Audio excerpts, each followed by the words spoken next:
what's up, y'all? Welcome to my new YouTube channel, King of Mesquite. My name is Vincent Cervantes. The reason I started these videos was just because of the social distancing thing. I used to own a food truck, and I'm currently the pit master at JW Marriott, and I deal with a lot of bigger pits, a lot more, stuff that's like not conceivable for people to own these days. So I'm going to show you all a little bit of how to barbecue on a Weber Kettle grill. This one is a 26.75 inch Weber Kettle. I've had it for years. You could grill on it, you could smoke on it.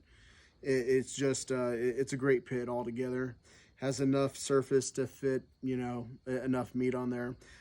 So yeah, I know not everybody could afford the fancy Franklin style pits or even a custom smoker. A lot of what I'm going to say, you could, interchange that. If you do have a different pit, it's along the same lines. Temps are going to be about the same. A prep for your meat, of course, internal temp probe temps, anything to see when your meat's done, basically. So, all right, let's get started with this first video. I'm going to show y'all basically what I did here on the smoker. The heat's a little high. I'm going to be showing y'all how I'm cooking Polish sausage. I get it from a local market here in San Antonio called Wiatrek's Meat Market. They also have a location down in my hometown of Pope, Texas. If you're ever down in their area, check them out. Props to y'all guys.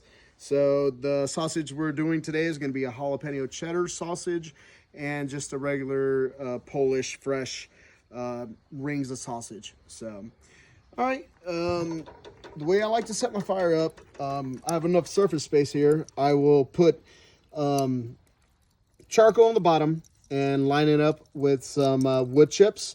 If I'm working at work in my bigger pits, I like to use 100% wood. If you have the ability to just use wood chips, that would be great. But today I'm using Royal Oak lump charcoal, and I like it. It's a good even burn. It lasts longer than a lot of others. So I like just lump charcoal in general. So I know I'm called the King of Mesquite, or SO. Thank Mike Sutter from the Express News for the nickname. So anyways, what we got here, like I said, is this is called the snake method. I will start on one end, charcoal, lump charcoal on top, and then just light this in and let it burn slowly across. If it burns all the way, it's cool. It's sausage. Sausage that we're working with, I believe, is you got pork in it and beef. You take it to internal temperature of 160 degrees anytime you're working with ground pork. That's very important. So I'll show you on that. So this is our fire setup. Like to put a little water pan in there, especially, it's not a long cook. So this should be done here in no time at all. So let's get our sausage. This is one of them. This is the fresh, just fresh, regular sausage. And what I like to do is just kind of coil it up, leave some space so the whole sausage does absorb some smoke all over.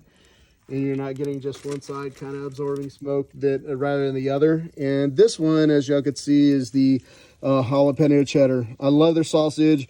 I may be biased because I grew up in the area. We have great sausage makers in Wilson County. You got Wiatrek, Pollock's, Dean and Peeler. Everybody down there has a different style of making sausage. I just prefer, I grew up with Wiatrek. Even out in Castroville, you go to Juke's Meat Market, they have a great product as well. They used to be in Poth, but they kind of got out of there a while back. So, but I do still go out there every once in a while I'm in the area. So yeah, what I'm pretty much doing here, like I said, giving it enough space, get enough space in between, good smoke. And my fire's on this side, so what I'm going to do when I put my lid back on, I like to put my air vents on the opposite side of the fire. So, scientifically, I don't know. In just my mind's eye and experience, it just, you know, to me would help with the smoke circulation and air circulation as well. I would, you know, during this cook, this is not going to be a long cook. Like I said, this is pretty hot right now, probably about 300.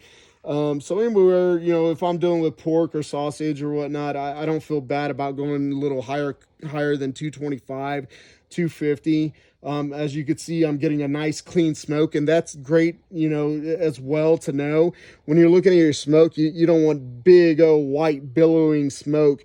Ideally, if you had that cool blue smoke, as they call it, when you look at during the daylight or put some light up to your smoke, you'll see it has a bluish gray tinge to it, and that's a perfect you know, smoke. And you could kind of tell as how much heat you're getting as well. These temp gauges aren't always 100% accurate, so like I said, these videos are for the everyday person that could use different, you know, what they have at home. And a lot of people have kettle grills at home. It doesn't have to be the Weber. You can still do it. I believe they have a 22-inch, 18-inch. You may not be able to put as much meat on it, but you'll still be able to use it as a smoker. I grill steaks. You know, a lot of other things on my grill. So, all right. I hope y'all enjoy this first video. I'm going to come back with the second one when we pull it off at 160 degrees. I like to pull it off actually at about 155 to 157 degrees. Wrap it real tight in foil and let the radiant heat carry it over to 160 degrees. But always make sure you're temping. You know, that's a, you know, you want to be safe and keep it within that temp range.